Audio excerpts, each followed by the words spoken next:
Hawane panas paling enak ngombe es dawet Bu Yati gitu. Es dawet iso seger.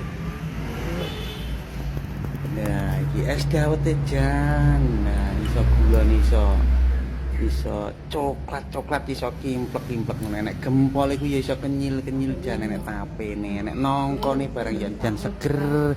Lah kuwi nek kemplang apa gandos kuwi wis sing jelas. Kemplang gandos.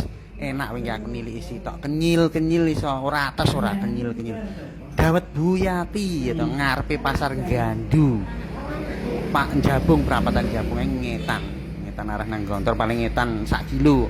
Ngarepe pasar pas lor dalan jajane komplit jan enek gandos lento.